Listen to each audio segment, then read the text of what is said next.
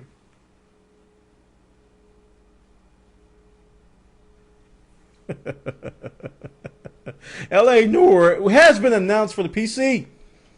And those of you who were kind of jealous of the console owners, Rockstar's kind of affection to the consoles, as Red Dead Redemption went to consoles only, and seemingly LA Noire went to consoles only. We were like, what about the PC, man? So LA Noire is going to be coming out this fall for the PC, and they are... I just clicked on an ad on the background. Oh, I'm going to buy Battlefield. Leave me alone. Okay. I hate the backgrounds in the back. So, it's going to be coming this fall, and it's going to have some good stuff.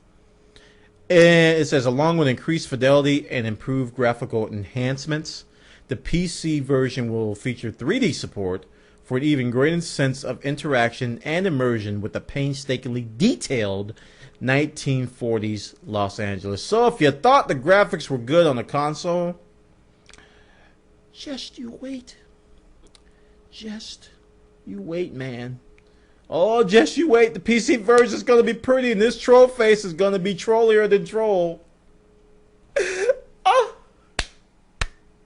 The troll face is going to be in high definition. Check it out, guys. Rock, Paper, Shotgun has a story. LA Noire announced for the PC. And while we're on the topic of fancy graphics, we're going to talk about Crysis 2. Crysis 2, which was on sale this weekend, and I didn't catch it, but that's all right. Crysis 2 has released their DirectX 11 patch. And Rock, Paper, Shotgun calls it the Fancy Graphics Patch. And it's going to feature some cool stuff. Not only will DirectX 11 stuff be supported, but, DirectX 9 is going to get some features as well. When you're going to go to, in the game, there's a new Ultra Spec. And DirectX 9, you're going to get real-time local reflections and contact shadows. Sounds good, whatever it is. The owners of DirectX 11 platforms, if you got a DirectX 11 card, you're going to get that hardware tessellation that everybody's been drooling over for the past, I don't know how many years. And this is going to require the DirectX 11 Ultra. Killer Instinct. DirectX 11 Ultra upgrade, parallax occlusion mapping, and several improvements for shadows, waters, particles, depth of field, and motion blur. So if you want your Crysis 2 to look, if you want your Crysis 2 to be, oh man, then you should probably get this DirectX 11 patch, and you got to make sure you got a DirectX 11 card. Check it out. This is out now. Crysis 2's fancy antsy graphics patch has been released. Nyolvadea.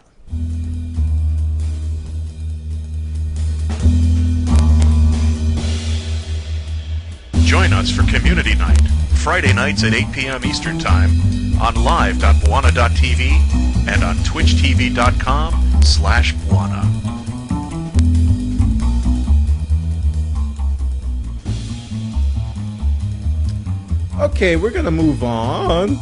We're going to talk about Battlefield 3. And contrary to what Rock, Paper, Shotgun is trying to get me to buy it, I'm going to buy it anyway. Some new details have come out about the co-op mode, and they're very, very minute details. Not a whole lot of details at all. Battlefield 3's co-op mode is going to include 10 maps designed for 2 players. That's kind of all we know. From this quote from the DICE guys, he has said, and I don't think they have the exact quote here. It's a very small quote. And if I go to the original article, they got it there. But basically, he says that, here it is. The mode will consist of 10 maps. Oh, here it is. Co-op play will take place within a dedicated mode. Furthermore, the mode will consist of 10 maps designed for tackling with 2 players. So that's all we have to chew on that. It's going to be a dedicated mode. So I guess you're going to have to go in the game and say co-op. Or, you know, if you think about server side, it could be I don't think it's server side. I think it's, you know, a dedicated co-op mode. And then within that, you can choose from 10 maps and play with one other player. So it doesn't sound like the entire game is going to be co-op enabled, which is unfortunate. I like co-op games. They're very, very fun to play with your friends. But it's good to see that they're going to have some kind of a co-op thing in here. You guys remember in Battlefield Bad Company 2, they had the Onslaught mode, which kind of did the same thing. You could join up with 3 other players to do missions, but it wasn't supported on the PC, which was very, very unfortunate. It was on the consoles only, which was, you know, kind of put me off a little bit. But Battlefield 3 is going to have 10 maps. 10 maps and in co-op mode, so if you're looking forward to that, that's a little bit, some details you can get from that. Like I said, they didn't give us a whole lot. Check it out, guys. Multiplayer MTV, multiplayer blog that MTV. Now we're going to talk about something that's not necessarily gaming related, but it has to do with Microsoft's Kinect. I was very happy to see that this guy who did this is actually a member of Chris Perillo's Locker Room community, and he has done something that I pretty much, you know, imagined when I first saw Kinect. How many of you have seen the movie Minority Report with Tom Cruise? It's a futuristic movie about these detectives that have the benefit of precogs, as they call them, where they can actually see crimes. They call them pre-crimes. So they knew you were going to commit a crime. They come arrest you. You'd be in McDonald's, eat some fries, and like, you're under arrest. I'm like, I ain't do that. You were going to do something. You were going to kill your wife. And they was like, no, I wasn't. And they like, we got the proof. So it was the whole idea of pre-crime. So in this movie, they had this interface which blew my mind. Blew my mind. And I pretty much have not recovered from that. There was an interface where Tom Cruise had these gloves and he was moving these windows around and he was like pulling windows, stretching them, moving things to the side, blah, blah, blah, blah, blah. You know, this is before Iron Man came out. And it was awesome. So when I saw Kinect and Microsoft was demonstrating the features of the KinectUI on the Xbox 360, moving windows and you know, stretching, and you know, I immediately thought about Minority Report. So what this guy Kevin has done is he's taken the SDK for Kinect for the PC, and he is starting to build the foundation of a navigation system for Windows using Kinect. And I think he's, you know, if you look at the video, it's very, very rough around the edges. You know, some things didn't work the first or third time. He had to keep doing things over and over again. But I think he's headed in the right direction. Whether this is something, you know, that's going to happen in the future, I don't know. But it is very cool tech. And I like talking about tech here at Bwana.tv and at just not TV Bwana Twitch TV. I got another Bwana. But I thought this was pretty cool, having to do with gaming, because it's taking the Kinect sensor to the PC platform and actually doing something that's useful. Now, I always give Kinect a hard time. I really, really give Kinect a hard time because I don't like the games that are out for it. I never, ever, ever, well, maybe a couple times. I don't knock the tech that much because the technology is pretty cool. Very, very cool technology, but the way, I just didn't like the way Microsoft implemented it with games. So to see this, you know, really, it makes me think about, hey, maybe I will be buying a Kinect sensor, and maybe that's why they're selling so much, because people are looking at beyond, the games and looking at the technology. So check this out, guys. Engadget has the details about the KinectUI, which enables Minority Report style interaction with Windows, something of which I think is very, very cool. Now, we're going to shift gears and move to a totally different topic. And we're going to talk about EVE Online. And wow, it's been a very, very interesting and fun-filled week for EVE Online. Those of you who don't know, EVE Online is a massively multiplayer online role-playing game, MMORPG. Very, very popular. It's got a lot of subscribers, and it's players who are loyal to EVE are very, very loyal to EVE. It has unique features that a lot of MMOs don't have. The in-game currency, for example, can be used to pay your monthly subscription. They have this gaming board where they have elected officials in the game who communicate with the developers. And I talked about a story which was brought up at E3. They're going to have a console component, this Dust. Yes, Dust. The game Dust, which is going to be intertwined with the EVE Online universe. So it's got some very, very cool stuff. Now, it's been ugly, guys. What is going on is that there have been in-game riots. In-game riots where the players are protesting heavily due to a leaked memo which was confirmed to be legitimate by CCP, the company behind EVE Online, basically detailing a shift in focus. And this shift in focus revolved around the way microtransactions are handled. And what the problem was is that CCP gave a promise to its players that it would never introduce game-changing items as being purchasable. The whole pay-to-win strategy. That's why we went nuts over Battlefield 3. We're like, no, we don't want game balancing changing items in the store. So they promised their players they were never going to do that. And they also promised that the Incarna expansion was going to be optional. So, yeah, they kind of changed their mind because they introduced a bunch of very, very high-priced items in the store, which players complained about. But this memo stated that they were planning to introduce more and more of these game-changing elements. So a direct violation to their promise. And also the Incarnate expansion was going to be no longer optional. So naturally the players were up in arms.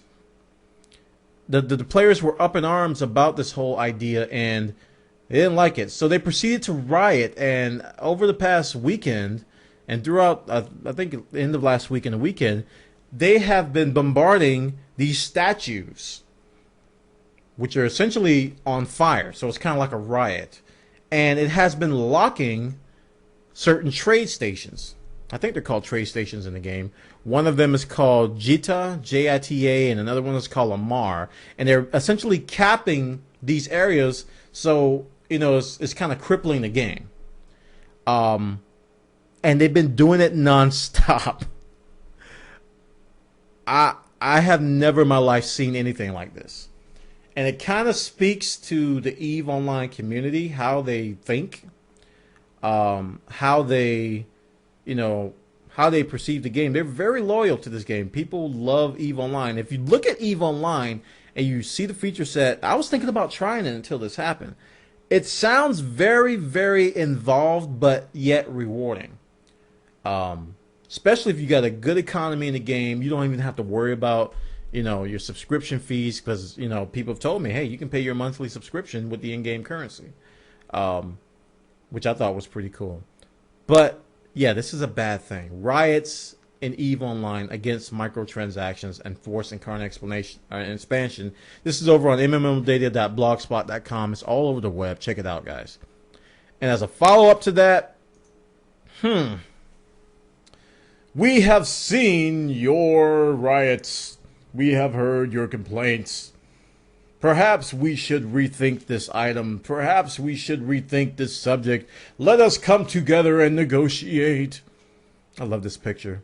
That's how I imagine that guy talking. Let us come together and negotiate the terms of your frustrations.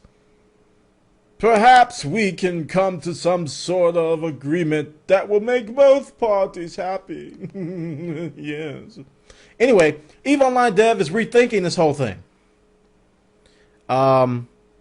They're rethinking this whole thing, and the senior producer says that they are going to consult with this Council of Stellar Management. Man, this game, this is like a subculture, man. You hear these terms like the Council of Stellar Management is going to be negotiating with the actual company that makes the game. It's like it's not a game anymore. This is a subculture. The Council of Stellar Management. This is a group of player elected representatives. And what they're going to do, they're going to meet with CCP and come up with something better in terms of a strategy. And in this quote, this guy has stated that there are no plans to sell game-changing items for real money. That was the whole thing. This is going to cost real money. He denied that they were planning to even do that, even though the memo came out, even though a couple days earlier there was another blog post where they were actually defending it. So I don't even know what to begin to think what's going to happen. Looks like they're doing a backpedal here, because this protest is obviously doing something. And like I said, EVE Online has a pretty big player base. This is a successful MMO. It's not one of those failing MMOs. It's one of the successful ones. So I'm not going to say the protest worked. I don't even know if it worked. I don't even know what CCP is going to do, because they got conflicting messages coming from the company. But I'm going to be following this one very closely, because I think a lot of you other players may get some ideas from this. You're like, what can I do to Black Ops that will make them get rid? Will make them get rid of the AK-74U. Just get rid of the gun. Perhaps we could nuke the same map over and over again and show them that we're serious, and show them that we want the gun removed from the game. We are passionate about our Black Ops. We will stand together, brethren, and we will make a difference in the Black Ops community. Oh, you Black Ops nerds, don't get mad. I'm just joking. Gosh. Check it out, guys. Check it out. Escapist Magazine has this story.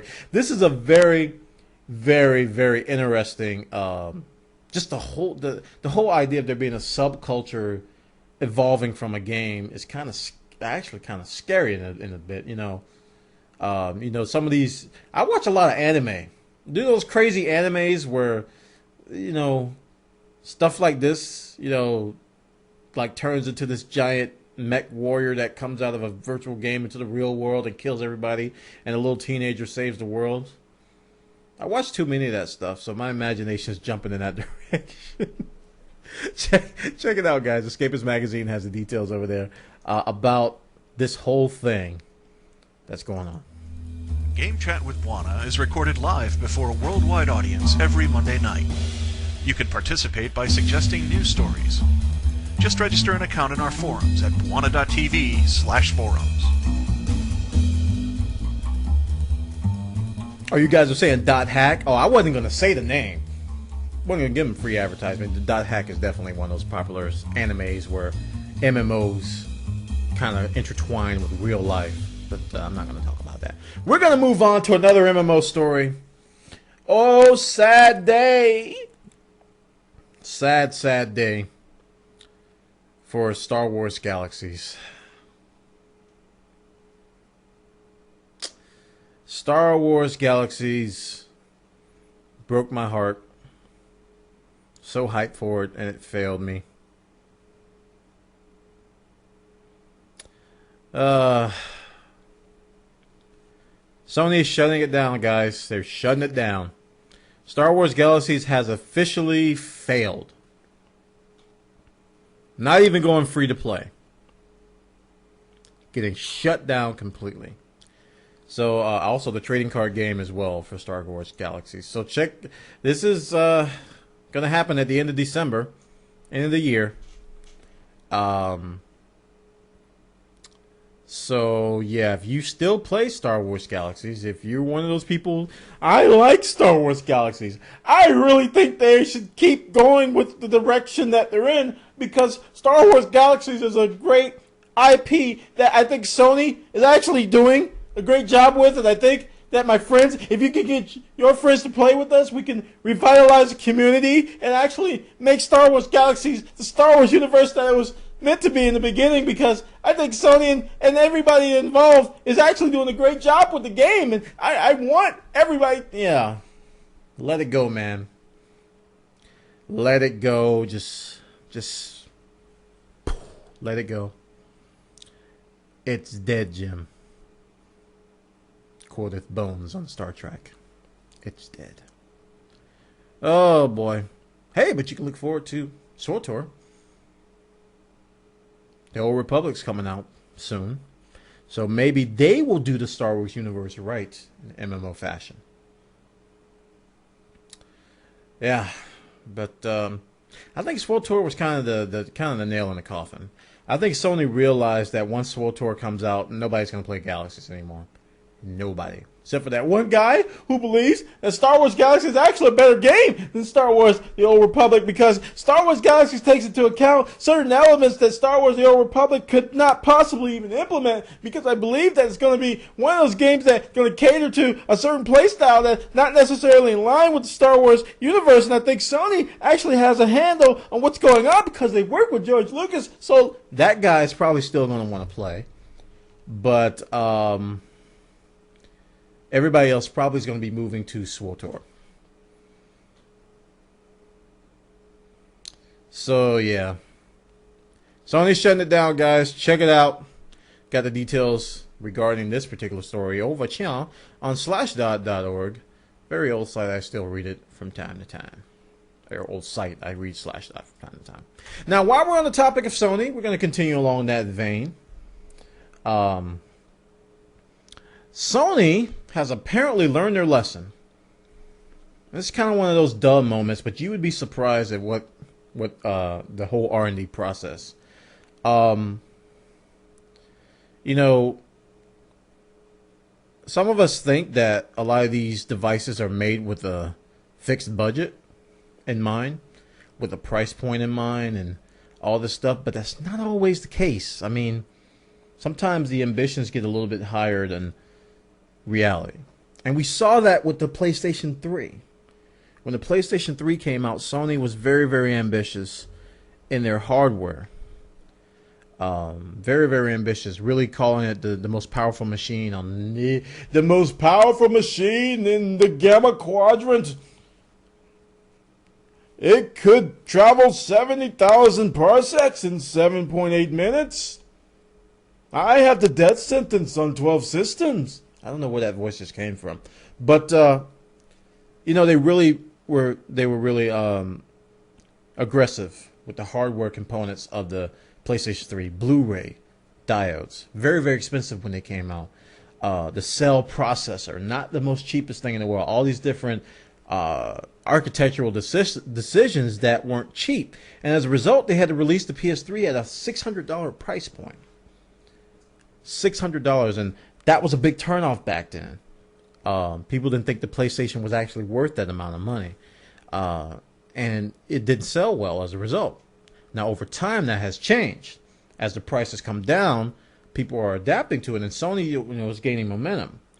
So we can't really stamp a failure tag on it just yet. But when they talk about the NGP, what they did is that they actually came up with a price goal first, and they chose the hardware to fit the price.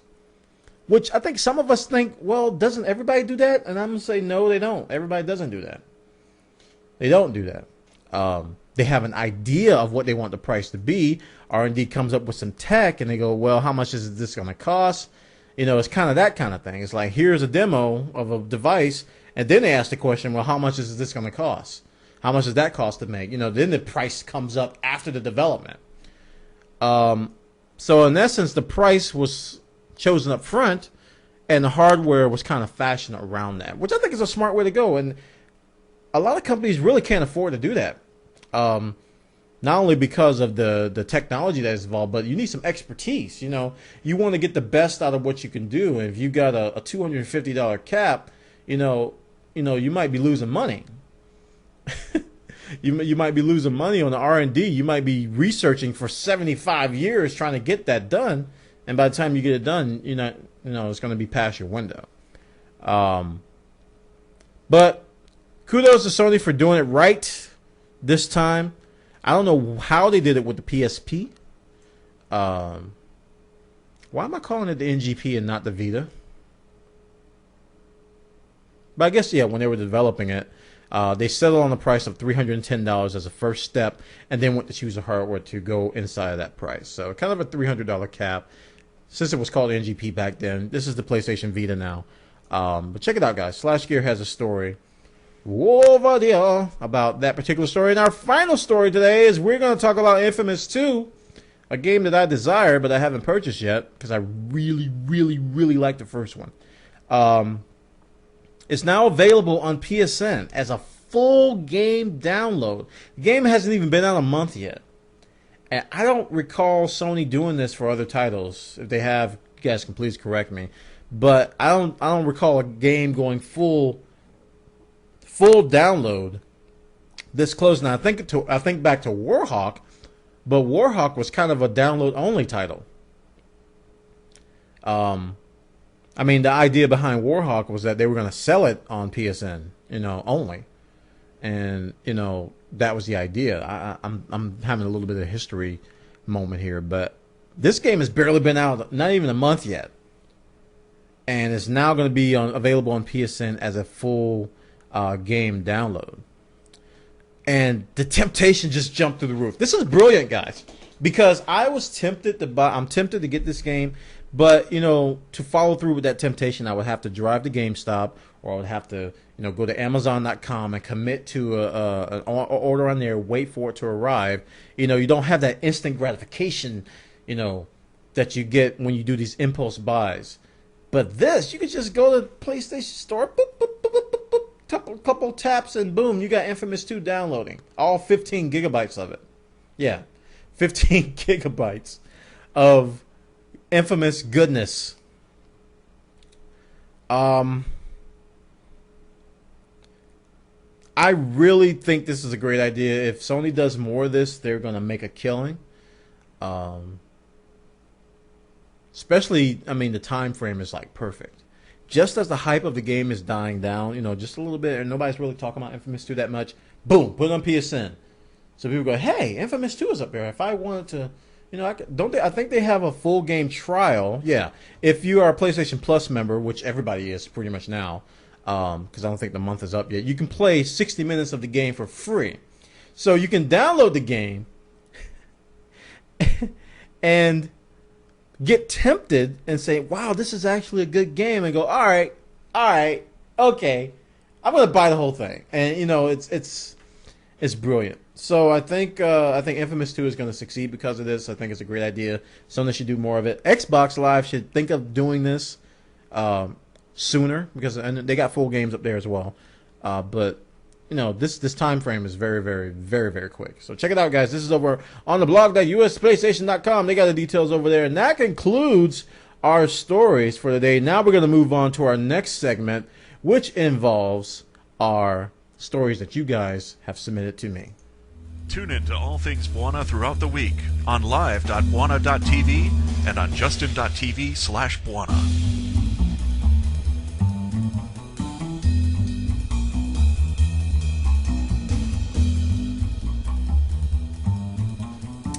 Alright, so we're going to start going through you guys' stories, and like I said before, on Game Chat with Bwana, I go through a list of stories, which I've already gone through, and then you guys submit your stories on the forum. Sign up for that forum at bwana.tv/forums.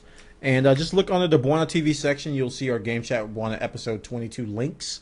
And you can just reply to this thread, as people have done, with stories that you found that I have not already talked about. So I'm going to refresh this to get the latest.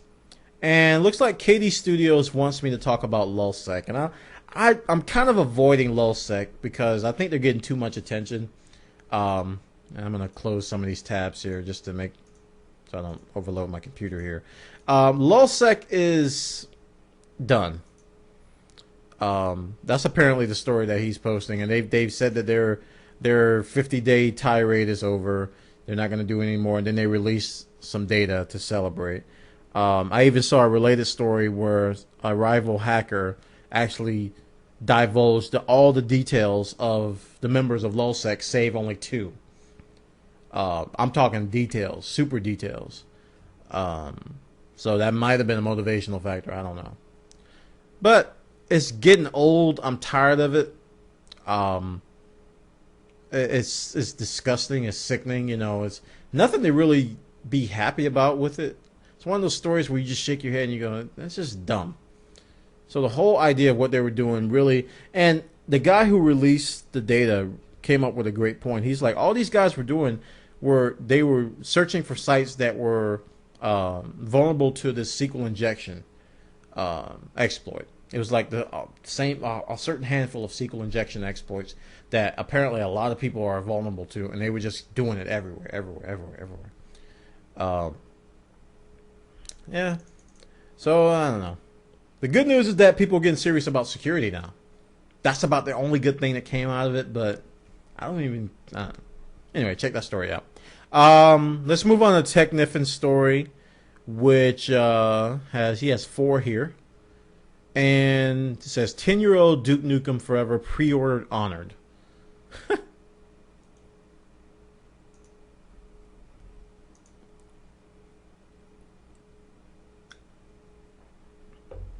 So apparently, wow, that receipt is like brown. This guy has a 10-year-old, and I think Penny Arcade even made a comic about this. When Duke Nukem came out, was almost about to come out, they were looking in their attic for their receipt for the Duke Nukem pre-order, and apparently this got honored. Wow, he pre-ordered it August 13th, 2001, and Houston, Texas GameStop gave him the copy. Wow, what were you guys doing in 2001? That was 10 years ago.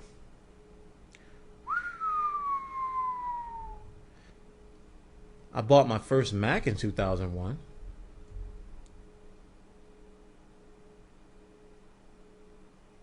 It wasn't in August, I don't think, but yeah, I bought my first Mac. It was a dual PowerPC G4 800.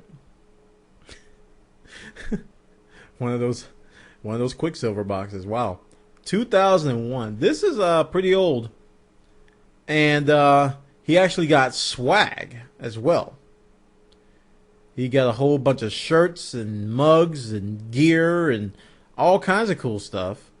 They got a list of all the items that he got. He got the the Balls of Steel edition number 10 signed by the development team. The headshot signed by the development team. And some other stuff that I'm not going to repeat. Hail to the King t-shirts, some other t-shirts, a swag bag. Whole bunch of stuff given to this guy for having that receipt for 10 years. Wow, good story. Next story, Portal 2 authoring tools for schools. I think it's a good idea because I took some modeling class or some drafting classes, AutoCAD in college, and I really think this hammer tool that's used to make Portal 2 maps will give you guys some exposure to some techniques you can utilize in your in schools. If you plan on going to college, to some of the higher engineering degrees and technical degrees, the skill set in Hammer really could help you. So I'm glad to see that these educational organizations are looking at Portal 2 as an educational tool, not only for using the tool set, but also to demonstrate physics. If my instructor, when I took physics in high school, if my instructor would have given me a problem in Portal to demonstrate momentum, I would have lost my mind. I probably would have majored in physics in college. I'd be like, oh, this is so cool. Physics is awesome. It's so, if I jump to, I get it. Momentum, man. I get it. I get it. You know, I would have lost my mind. So, I think you guys you're going to get some good, the kids that are going to be exposed to this are going to get some good exposure to some really, really advanced stuff from a video game. Good link. Good link. But I didn't even read it because it was too much text, but that's my opinion on the whole idea. Brink DLC coming in 2 weeks. I'm not going to talk about that, but yeah, that Brink DLC we talked about a few Game Chat with Bwana ago. It's actually going to be coming out in a couple weeks. So if you guys play Brink, you can look forward to that. PS3 360 console replica plays Game Boy, Neo Geo, PS1, and PS2 games. That's kind of a big all-in-one console. Is that a picture of it? It looks like an Xbox 240.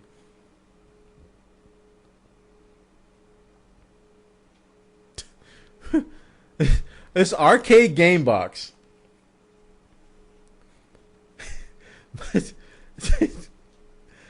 it's got an Xbox. It's got PS3 controllers. It's a Chinese knockoff. It can't play 360 or PS3. Man, they just confusing people.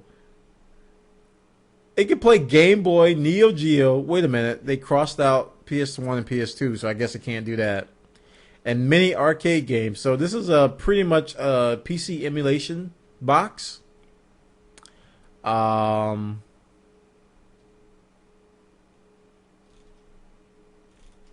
Yeah, so Kotaku has that story.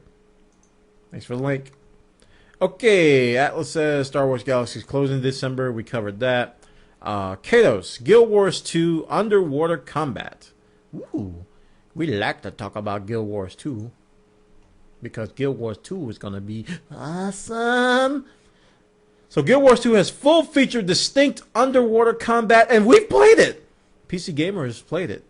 And Guild Wars 2 is arguably going to be the most anticipated MMO title of all times. I think it's got more hype than any game I've ever seen. I really do. It's hard to find anyone saying anything negative about this, and that's kind of dangerous. I always have to check myself, but everything they've shown us so far has looked perfect. So, it's well-deserved hype. But this is going to be underwater, full-fledged battle system. If you've watched Guild Wars footage, you know that the battle system is actually going to be very involved. Not going to be the typical select, spam spell 1, 2, 3, 1, 2, 3, 1, 2, 3, 1, 2, 3, 7, 1, 2, 3, 1, 2, 3, 5, 1, 2, 3, 1, not going to be like that. It's going to be a little bit more involved. So this underwater system, while I can't watch the video, is there a video here? Looks like there's a bunch of, oh wow. So I looked at the screenshot and there's actually water droplet effects on the screen, typical to the, looks like the old Modern Warfare 2 jelly that we got with the blood splatter effects. So that's pretty cool. Lots of information here. I'm just looking at the screenshots. Very, very cool screenshots. So it looks very involved, actually. All I can judge is just from the screenshots, and it looks good. So it looks like underwater stuff is going to actually be a factor. So when you think about PvP, maybe they're going to have some maps with PvP water elements as well. Check it out. Thanks for the link, Kados. Guild Wars 2, full-featured distinct underwater combat.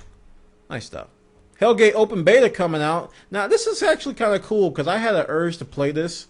And I didn't realize that, I knew, but I didn't realize the copy I had was a limited beta. It was only like 3 days. I was like, man, I want to play some Hellgate. So the Open Beta is going to be coming out this week with new PvP arenas and the Deadly Cow Room. Because Deadly Cows, man, ooh. I just imagine the cow just sitting in the corner going,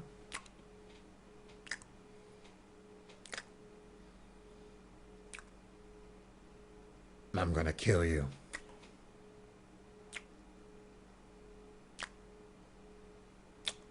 You guys are dead.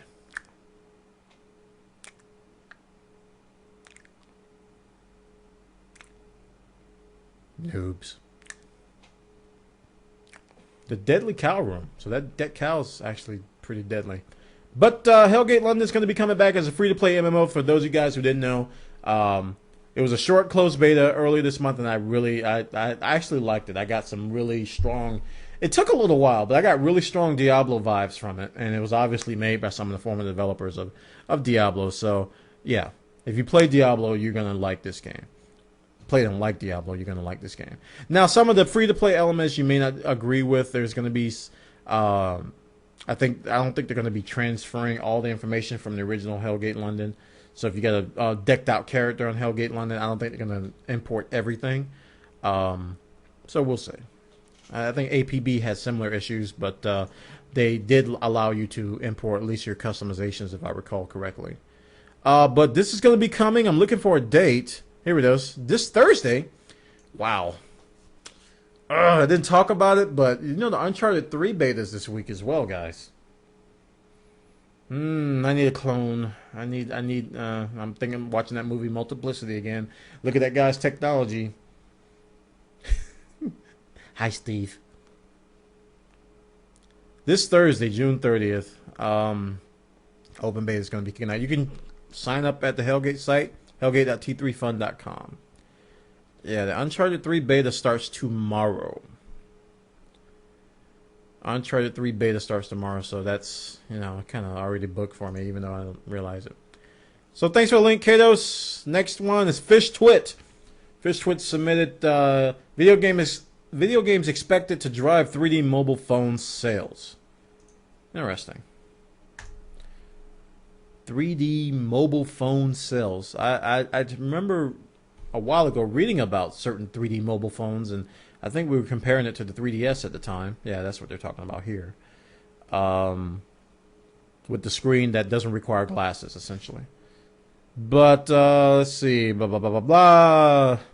Forbes says, while some have called 3D phones gimmicky, these devices are already commonplace in Asia. Who knew? And with an influx of new 3D phones entering the market this year, coupled with the Nintendo 3DS, Jim Cameron recently said that these glasses-free devices are as being key. Now, that's interesting. So, the 3DS has not been selling as well as Nintendo has wanted. And I never knew that 3D phones were commonplace in Asia. Did you guys know that? I didn't know that. So maybe that's a factor with the 3DS sales. Maybe people are already getting their 3D on their phones. I don't know. But apparently these guys expect the games to really drive 3D phone sales. It's an interesting theory. Yeah. Very interesting theory. But you got to wonder about the prices of these things, too. I imagine that 3D screen is going to drive up the price of the phones. And it's probably going to be one of those niche products initially. And I guess as time goes on, the price will come down. But how long? That's always the question when you see new technology. How long is that price going to stay high? I guess that depends on the technology and the adoption rate. But cool story. Thanks, Fish Twit. And here's another article from Fish Twit from IGN. Is Microsoft too focused on Kinect? Now that's a question. That's a great question. I don't even need to read the article, but that's been a big complaint from you guys, including myself, at the past E3s. And I hope there aren't any ads that have sound. A lot of people believe... Why did that just scroll by itself? That's very scary. A lot of people believe that Microsoft is betting the farm on Kinect. And, arguably you could say the same thing about Sony and Move. A lot of Sony's premier titles. I think just about every one of their premier titles has this Move component on it. So I guess the question to me can go up a level higher. Are the gaming system developers focusing too much on motion control gaming or motion-based gaming? That's how I would word this. I wouldn't really position Microsoft as as being the only one doing it. I think everybody's doing it. Is there too much of a focus on there? Now, for Microsoft, it's obviously selling systems, as Kinect numbers are insanely high. Microsoft's breaking records left and right. They're leaving Nintendo in the dust. They're actually going to be number one very soon at this rate, because Nintendo's falling off and Microsoft's still going up, and Sony's kind of flatlined a little bit. So they've tapped into a new demographic, especially with these dance games. You guys love dance games. I remember when Dance Dance Revolution came out, you guys would leave arcades in a pool of sweat playing Dance Dance Revolution.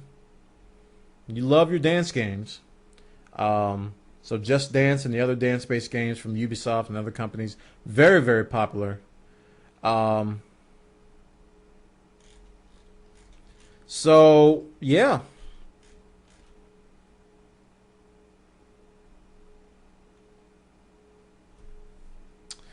I don't know. I can't answer the question because they're smart. Microsoft is smart because by focusing on Kinect, they have essentially solidified their lead in the console race. So you really can't say they're too focused because it's actually working. Now, from a gamer perspective, if you take a step back and look at our perspective, hey, we're kind of tired of it. We're kind of tired of looking at Kinect, but Microsoft's going, we don't care. We're making money. We're a business. So, I don't know. I'm kind of torn. I'm very, very torn on this. But I would say that I don't think they're too focused. My answer would be no, they're not too focused because it's actually working. For their business. Now, whether that pans out later on to be a mistake, if they lose their core gamer crowd, it could be a yes answer to that. But at the moment, there hasn't been any indication of core gamers leaving the 360 as a result of all the Kinect focus. Nobody has. I don't know anybody who says, I'm leaving Microsoft. I quit you. I'm leaving the 360 because you guys are focused on Kinect. I'm selling my 360 tomorrow. No, I don't see that anywhere. I haven't seen it. If you guys seen it, you let me know. I haven't seen it yet. People are annoyed, but they're not, they're not buying Microsoft games as a result. Still giving them that live money. Still playing that Black Ops. It's probably still the number one game on live now. Up there with Halo Reach. So those guys aren't going anywhere. So too focused? I would say no. Good article, Fish Twit. Thanks for that one. Yep, Tech Tom, I think you're actually right. The companies are focusing on the casual gamer market because it's untapped. That's kind of a marketing 101 type deal. You try to find new markets to tap into to expand your business. And that's what they're doing. And in this cutthroat economy, I think they have no choice but to try to find new avenues. That's the unfortunate reality, or they'll go under. They won't be able to afford the business anymore.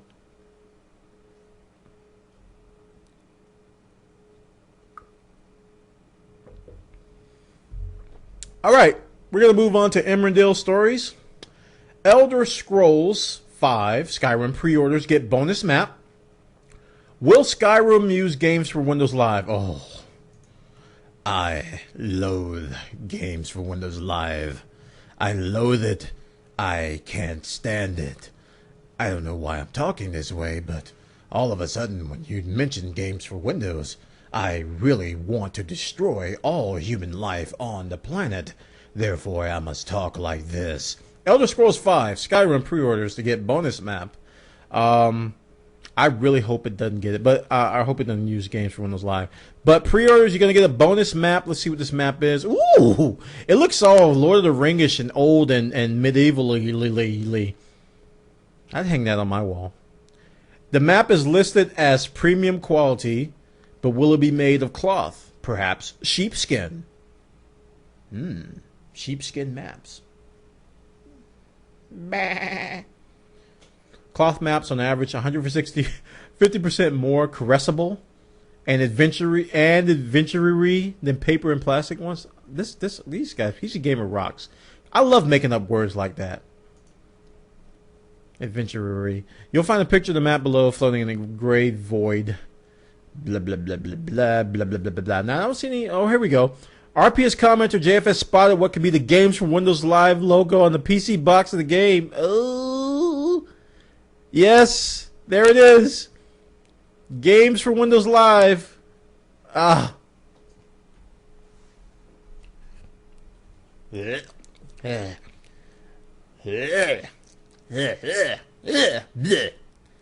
I don't like Windows Live, guys. I mean, Games for Windows Live. I think it was a absolutely fail of an implementation of sort of Xbox Live hybrid on the PC. It's giving me nothing but problems, nothing but headache. I don't know. But, you know, I'm not going to be one of those people standing in line for Skyrim. I'm not a huge Elder Scrolls fan. Don't kill me. I'm just not. Alright? Not a huge Elder Scrolls fan, but I know you guys love it, and I respect the game because it is a good game. I like watching it. I just don't get a lot of pleasure of playing it. So I'm not too much into it. PC Gamer has a story. Thanks for that one. Who gave me that? That was Emrandil. And let's see. Core gamers game 18 hours a week. Is that an average or the high or the low? Let's see what Eurogamer says about this, shall we? Core gamers game 18 hours a week. And so what? That's about, if you game every day. Yeah, that's about right. 2 hours. Maybe 2 hours a day. 2-3 hours a day. How did NPD even get this number? Wait a minute. How do they know how long we play games?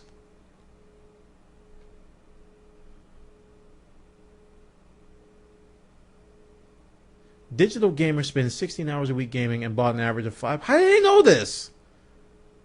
How did NPD come up with these numbers? Yes, tell me. It's collected data from February to March from 8,214 respondents age 2 and They asked the 2-year-old?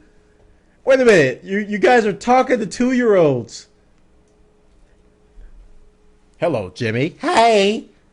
Jimmy, could you please tell me how many hours per week do you play your games? I don't know. I play games. Jimmy, could you focus on the question? Yes. Jimmy, how many hours per... I play games. Jimmy, do you play... Ooh, a penny. Ah! You know, that just doesn't sound... Why are they talking to 2-year-olds?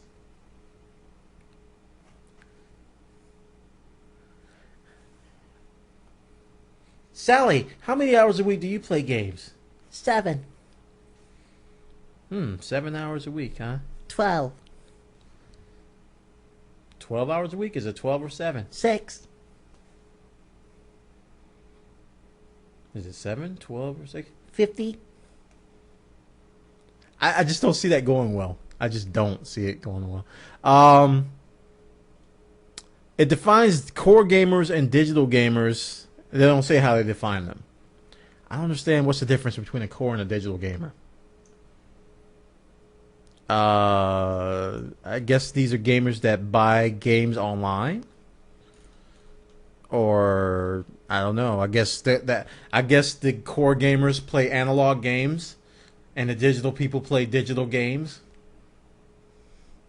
Blink, blink, blink, blink. I don't know. I don't know.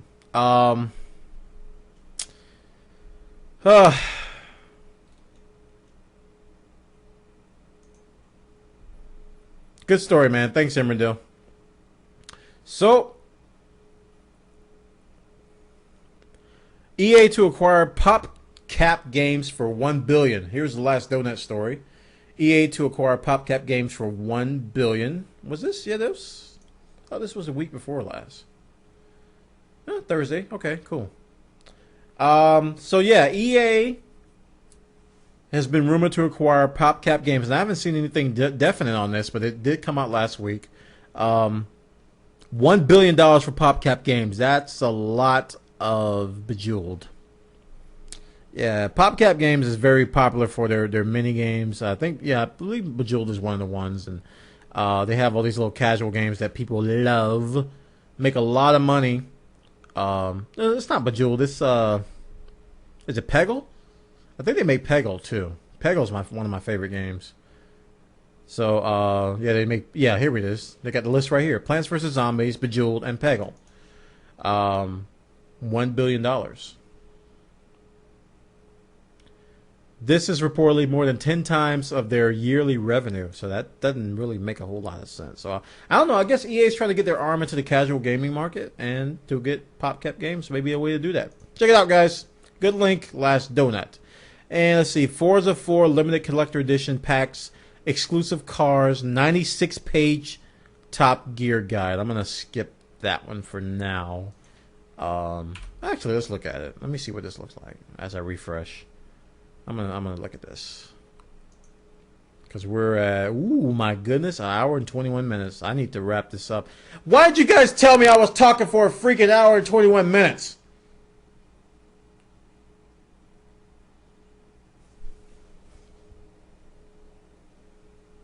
Forza 4 limited collector edition packs, exclusive cars, 96-page Top Gear guide. That looks pretty impressive. I like these little high-res books.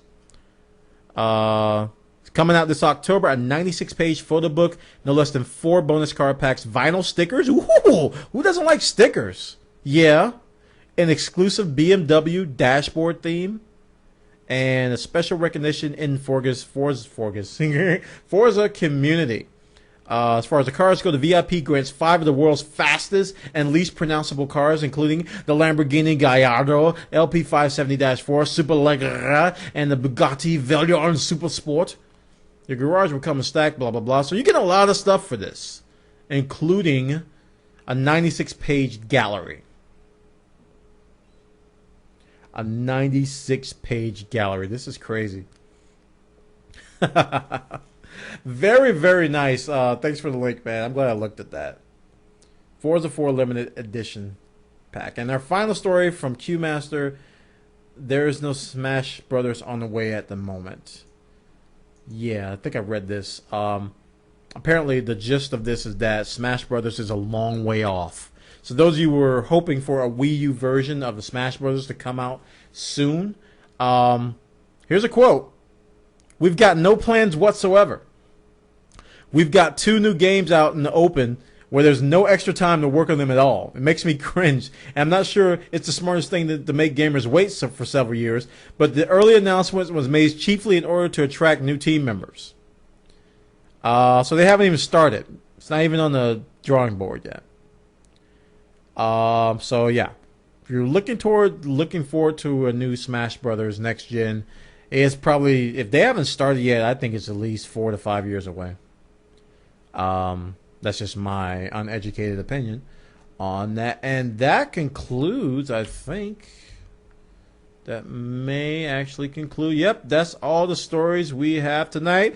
Guess what time it is? What time is it? It is time. I think it's time for something that rhymes with Jidal. Bidle, Cridle, Splidle, Cridle. It's title time! Titles. This is the time where you guys actually submit titles. You look at the story links, you say, "Hey, Bwana, I think you should use my title." And you say, "The 3DS has PMS in its vest." And I go, "Oh, that's so awesome!" And then we use the title for the name. And you win. Nothing. You get absolutely nothing. As Bubble Boy Chat would say, there are no prizes. There's absolutely 0 prizes other than bragging rights. Bragging rights. Now we got some titles coming up. Let's look at them, see what people are saying. Let's see. First one is Supreme Court 1, California 0. American Communist says infamous games go free. Which came first, NGP or the price? TF2 Uber update is Uber. DX11 plus Crysis 2 equals Nerdgasm. 3S, PMS, and a whole lot of BS. Eve of customization. Ooh, that's interesting. Battlefield 3. 2 players too little. Battlefield 3 flies the co-op. Supreme Court rules gamers rage. One does not merely co-op into Mordor. Sony does what Palpatine couldn't. Move. Now. You die. Sony folds Star Wars trading game. Ooh, that's witty. I get it because it's a trading card. You can fold games and fold also double meaning that companies gone under. They folded. I get it. Sony, you can has 4-player co-op. Crysis 2 gets fancy. Jimmy plays games 18 hours a week. Jimmy! Microsoft's Piston de Resistance. Not Microsoft. Minecraft's Piston de Resistance. KinectUI takes the gloves off. Notch delays the destruction of Star Wars Galaxes.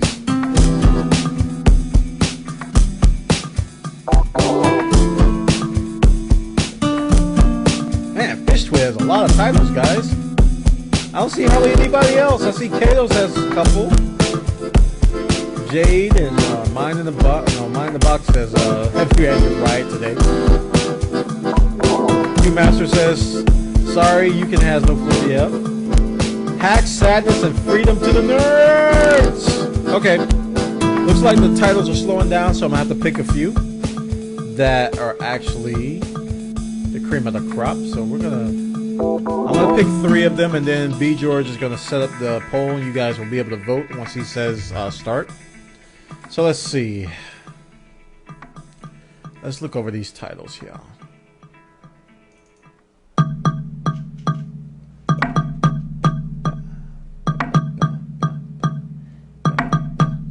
Scrolling up.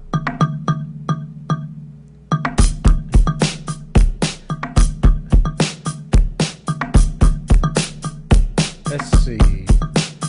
I like the Supreme Court one. It's simple, but I think it, I'm gonna put that one number 1. Supreme Court one. I think that's an important story. California 0.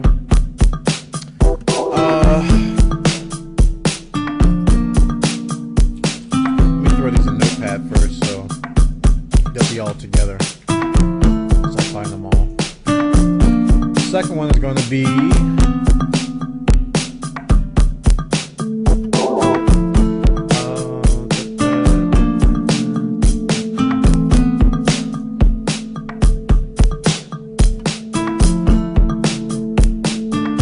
I like Eve of Customization.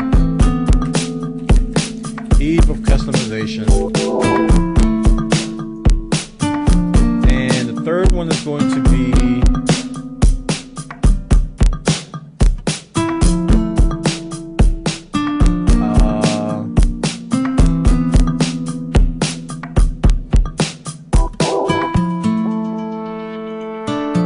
I think we're gonna go with Jimmy. Jimmy plays games 18 hours a week. I like that one. Okay, here's my 3.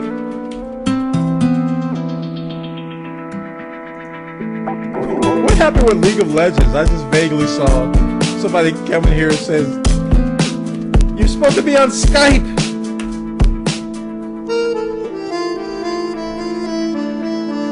Those are the 3 titles. I don't know what even happened. I just saw some guy was kind of upset that somebody left their game. All right, go ahead and vote.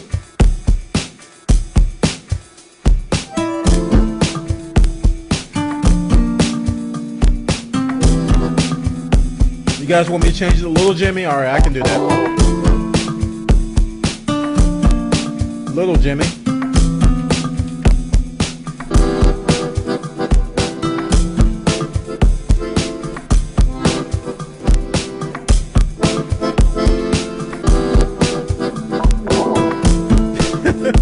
I didn't see anything wrong. I just saw caps, and that's not a huge deal. I just thought it was kind of funny. You would abandon our League of Legends game for Bwana? How could you? All right, 10 more seconds. That was cute.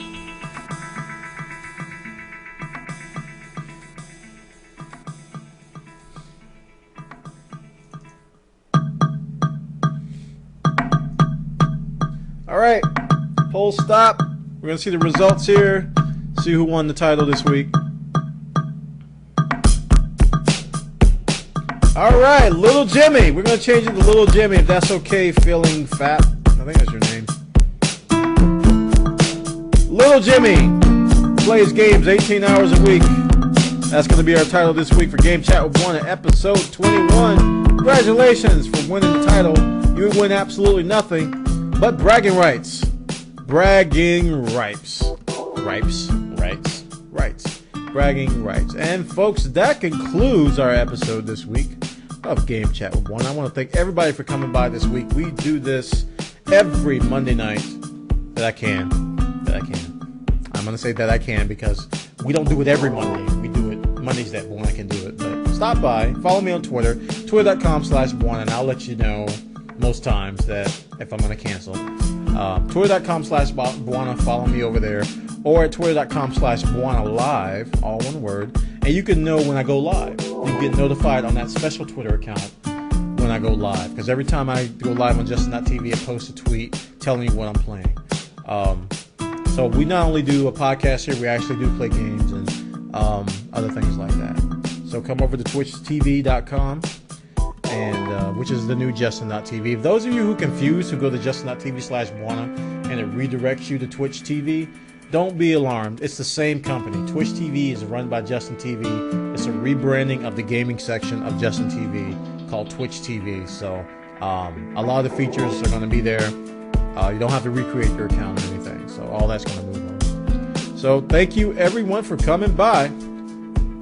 Game Chat with Bwana episode 22. Sign up for our forums. I encourage everybody to sign up for our forums at bwana.tv/forums. We got a very, very vibrant.